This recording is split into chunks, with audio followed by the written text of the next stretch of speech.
هاي هاي هاي، ازيكم يا بنات؟ عاملين ايه؟ يا رب تكونوا بخير. انا هدير النهارده بقى جاي لكم فيديو جديد. فيديو النهارده هيبقى فيديو روتين لاوضه الاطفال. ان شاء الله باذن الله الفيديو هيبقى حلو، هيبقى مشجع ليكم، وان شاء الله هيشجعكم كده ان كل واحده فيكم تقوم تشوف ايه اللي وراها وتعمله. طبعا لو انتي اول مره تشوفي القناه بتاعتي بتمنى بقى ان انتي تنزلي كده بسرعه تدوسي اشتراك، وكمان تفعلي زر الجرس عشان خاطر يوصلك كل حاجة جديدة أنا بعملها. وبتمنى طبعا كلكم كده تشجعوني وتحطولي لايكات كتير قوي. انا بصراحة يا بنات قلت بقى النهاردة اقوم بقى ايه، اتنشط كده واقوم اعمل اوضة الاطفال. طبعا زي ما انتم شايفين كل يوم بعمل حاجة وبعمل تنظيف عميق لأوضة. فالنهارده كان الدور على ايه؟ كان على اوضه الاطفال. هو فاضل اوضه الاطفال واوضه النوم. بصراحه انا اوضه النوم يا بنات انا عملتها مع نفسي علشان خاطر هقول لكم انا ليه. طبعا انا الفتره اللي فاتت زي ما انتم شايفين اليوم عملت فيه الريسبشن، ويوم عملت فيه الليفينج، والنهارده اوضه الاطفال. طبعا مع الحمل وكده انا حاسه ان انا تعبت جدا، انا كنت محتاجه ان انا ارتاح. فتعبي ده بصراحه يعني خلاني اللي هو مش قادره، خلاص انا محتاجه ارتاح، محتاجه اريح كده كام يوم، وبعد كده ارجع اكمل اللي هو استراحه محارب كده وبعد كده ارجع اكمل تاني كل حاجه بقى ايه، اظبط كده الدنيا تاني.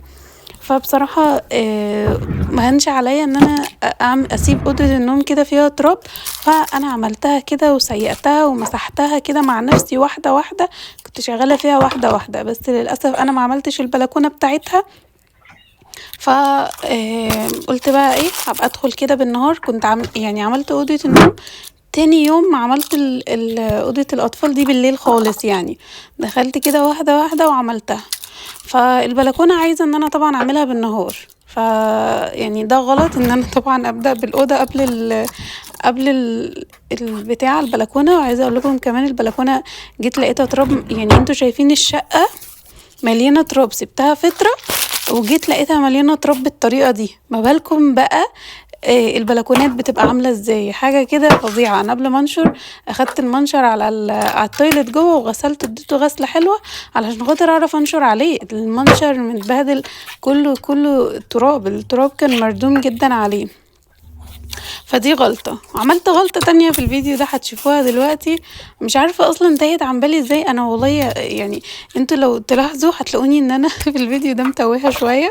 يعني هو الفيديو والله مشجع ومنشط وكل حاجة، بس انا كهدير حاسة ان انا تايهة كده، تعبانة كده، فاهمين قصدي؟ فالتوهة اللي انا فيها عملت فيها بقى غلطة بنت لذينة يعني. المهم قلت كده اشيل العرايس بتاعت الولاد كده. معرفش بيحبوا يحطوا لي كل العرايس، كل واحد يحط لي عرايسه على سريره، فبيحطوا كتير قوي. فقلت اشيل كده شوية منهم واسيب الباقي. وشلت بقى لو في هدوم بقى موجودة، لو في اي غسيل، لو في اي حاجة، قلت ايه اروق الدنيا كده. وهنا برضو قلت بقى اطبق الكوفرتة دي. انا وقفت ولادي نادوني، رحت اشوفهم ورجعت تاني قلت بقى ايه، اطبق الكوفرتيات دي كده علشان خاطر اشيلهم بقى. قلت الملايات بقى مش هشيلها، هسيبها بقى تلم بعد ما اخلص خالص واكنس وكده اقوم بقى فرشة الملايات التانية. يعني شايلة الملايات دي وفرشة ملايات تانية. مع ان عايزه اقول لكم الملايات دي عجباني قوي، بحبها قوي، بس طبعا ايه لازم بقى اشيلها عشان تتغسل. بس دول اكتر ملايات بصراحه بحبها، بحس ان هم شكلهم شيك قوي. المهم هنا بقى بصوا بقى، انا عايزه اوريكم الغباء اللي انا وصلت له انا بعمل الشباك قبل ما اشيل السجاده. يا جماعه انتوا متخيلين الغلطه؟ محدش يغلط غلطتي.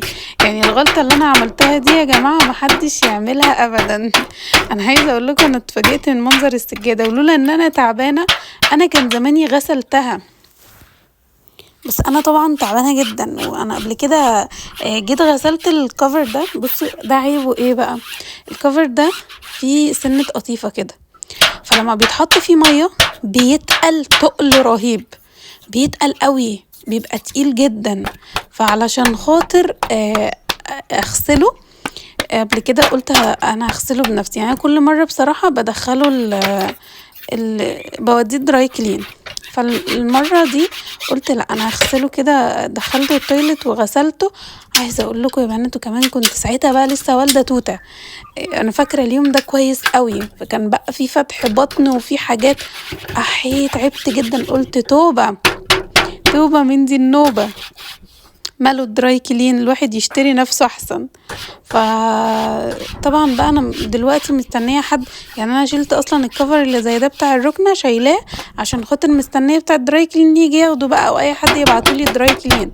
يعني هي الدراي كلين اللي قريبه مني بصراحه مش حلوه، يعني وديت فيها قبل كده الكفر وسجاد رجعلي زي ما هو، فمكانش حلو خالص. فالدراي كلين اللي انا لقيتها كويسة ولقيتها ان انا حابة ان انا اتعامل معاها بعيدة قوي، فمحتاجة ان حد ياخد مني ياخد الكفرات ويوديها بقى، هو دوت بقى اللي محتاجاه.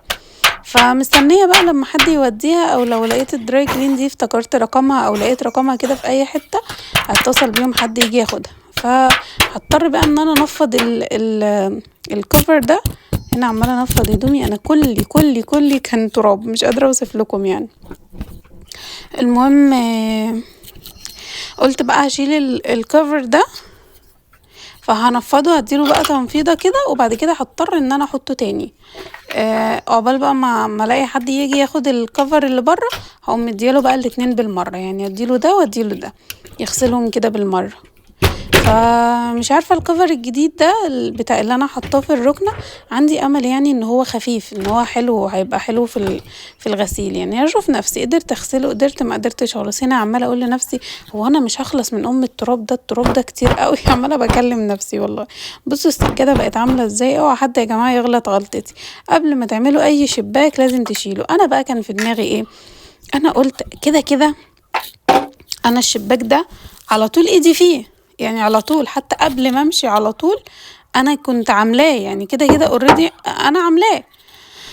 يعني قولوا مثلا الشبابيك اللي بره كبيرة فبعملها كل مدة، انما ده على طول كل كام يوم تلاقوني بعمله. فقلت مش هيطلع تراب زي الحاجات اللي بره، زي الشبابيك اللي بره. للاسف لا، طلع تراب كتير جدا جدا جدا، فبهدل لي الدنيا قوي.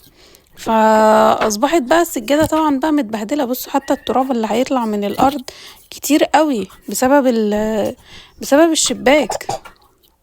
فده جزات يا جماعة.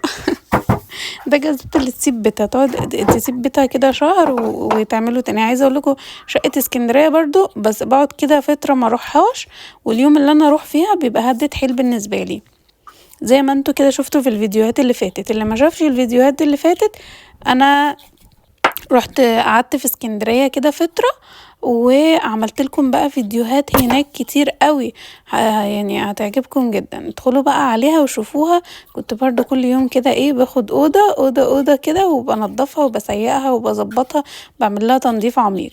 هنا برضو هنا برضو لما جيت القاهرة نفس الوضع برضو. المهم بقى خلاص كنست لميت بقى التراب، قلت بقى اطلع كده ملايات للسرير علشان خاطر احط ملايات السرير، وكمان امسح بقى بقية الحاجات اللي هي محتاجة تتمسح دي. هنا بعمل بقى بحب اول حاجة اعملها، احب اعمل المخدات، معرفش ليه. بجد مش عارفة يعني. بس فقلت بقى برضه احط المخدات. عايزة اقول لكم ان انا بنات زوري من الناحية اليمين وجعني. هل ده ليه علاقة بحاجة؟ يعني مثلا اللوز بتبقى في المكان ده، ولا في حاجة تانية، ولا ده عادي؟ مش عارفة. بس زوري من الناحية اليمين كده وجعني جدا، ولا ممكن من دروسي، لان انا برضو الفترة اللي فاتت دروسي كانت وجعاني قوي، وخلاص انا عندي فوبيا من دكاترة السنان. يعني انا رحت للدكتور حسبي الله ونعم الوكيل فيه، بصراحة بهدلني بمعنى الكلمة. يعني هو مش دكتور، ورغم كده يعني هو مش مصري. انا رحت له، الناس قالوا لي ده كويس، ده مش عارف الكلام ده، ورحت له على الاساس ده ان هو بقى شخص بقى كويس بقى، وشخص يعني حلو بقى، والناس بتشكر فيه. انا اول ما رحت بسم الله الرحمن الرحيم ما فيش يافطة، استغربت طب ليه ما فيش يافطة؟ فدخلت لقيت العيادة مقفولة، قلت يمكن قافل، لقيت حد بيقول لي لا خبطي. خبطت، رحت رن الجرس، لقيت فتحولي اللي هما البنات اللي شغالين، ولقيت ناس قاعدة عيادة. طب ليه؟ حسيت ان في حاجة غلط، والله العظيم بجد حسيت ان في حاجة غلط. قلت ممكن عشان هو مش مصري فما خدش مثلا اللي هو ترخيص مزاولة مهنة او كده، معرفش. فمعرفش، بس الراجل ده بالذات اشك ان هو واخد ان هو دارس طب اسنان. بجد بجد مع اللي حصل لي ده كله، لا اشك ان هو واخد ان هو معاه اصلا شهادة. ده بهدلني بهدلة رهيب. ده كان عايز يخلع لإيلين سنتها من غير بنج ومن غير اي حاجة، يخلعها لها كده بايده. قلت له ايه ده؟ يخلعها لها بايده؟ انتوا متخيلين؟ قلت له لا لا لا لا لا، سيبها سيبها، لا ما تخلعلهاش حاجة، سيبها.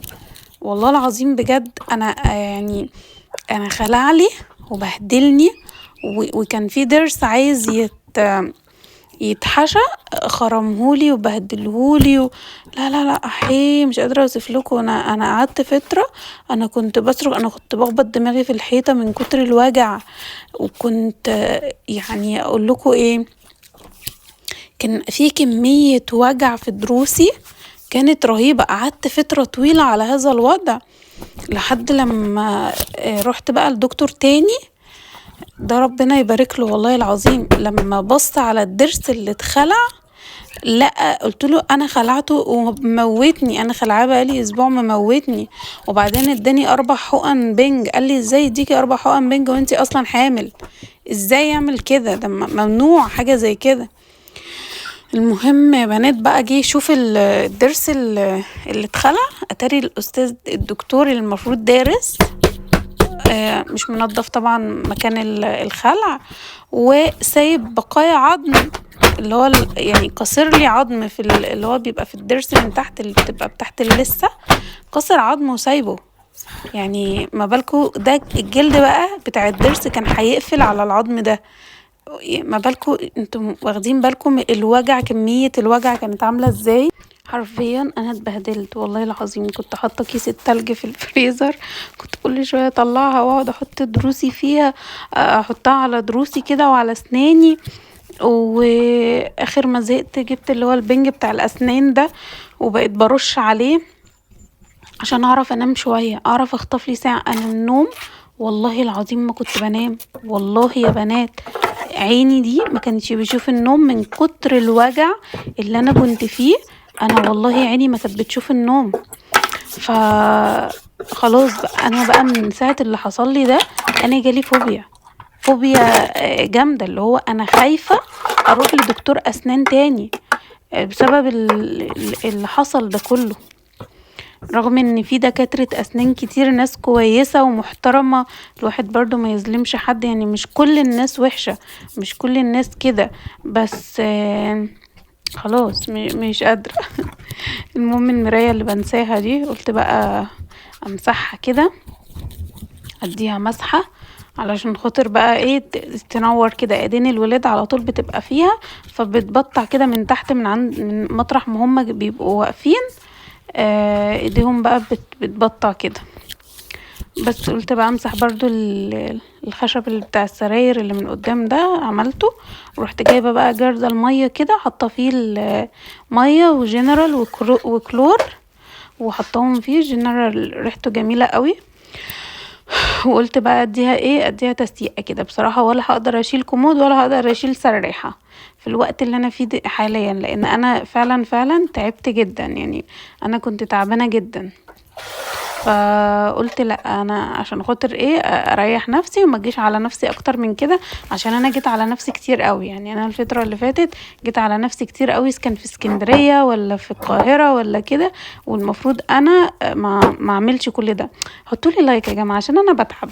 انا يا جماعه بجد بجد يا جماعه بتعب عشان اطلع لكم بقى، اعمل لكم فيديوهات بقى واعمل لكم كل ده، وشايفين تعبي ومع الحمل ومع كل ده. لا يا جماعه انا استاهل، والله يا جماعه استاهل لايكات كتير قوي.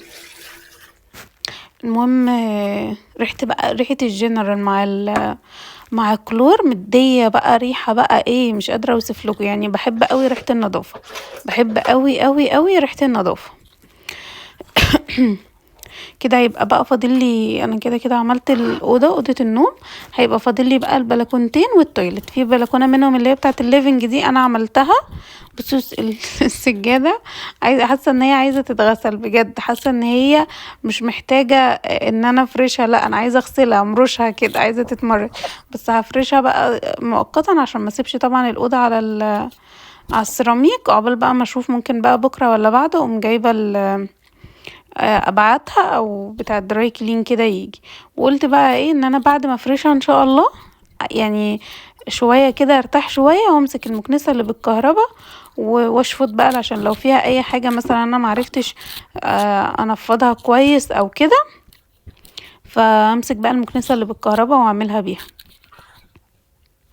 بس فرشتها كده مؤقتا، محدش يقول عليا ازاي فرشتيها، ازاي استحملتي ان انتي تفرشيها وهي مش نضيفه كده، دي محتاجه كذا ومحتاجه. انا عارفه والله يا جماعه ان هي محتاجه تتغسل، بس انا ما ينفعش اسيب الولاد يفضلوا قاعدين فتره طويله كده على السيراميك، لا فخليهم خليني كده افرشها لحد لما اخلص موضوع الدراي كلين ده. المهم انا بقول لبنتي تجيب لي اسمه المعطر. مش عارفه صوتي انا وهي وكلامنا باين في الفيديو ولا لا. بس انا قلت لها روحي هاتيلي المعطر، قالت لي هو فين، قلت لها فين، وراحت جابتهولي. وبس كده يا جماعه، ده كان الفيديو بتاعي النهارده، يا رب يكون عجبكم. ما تنسوش بقى تعملوا اشتراك في القناه وتفعلوا زرار الجرس عشان خاطر يوصلكم كل حاجه جديده. حطولي لايكات كتير.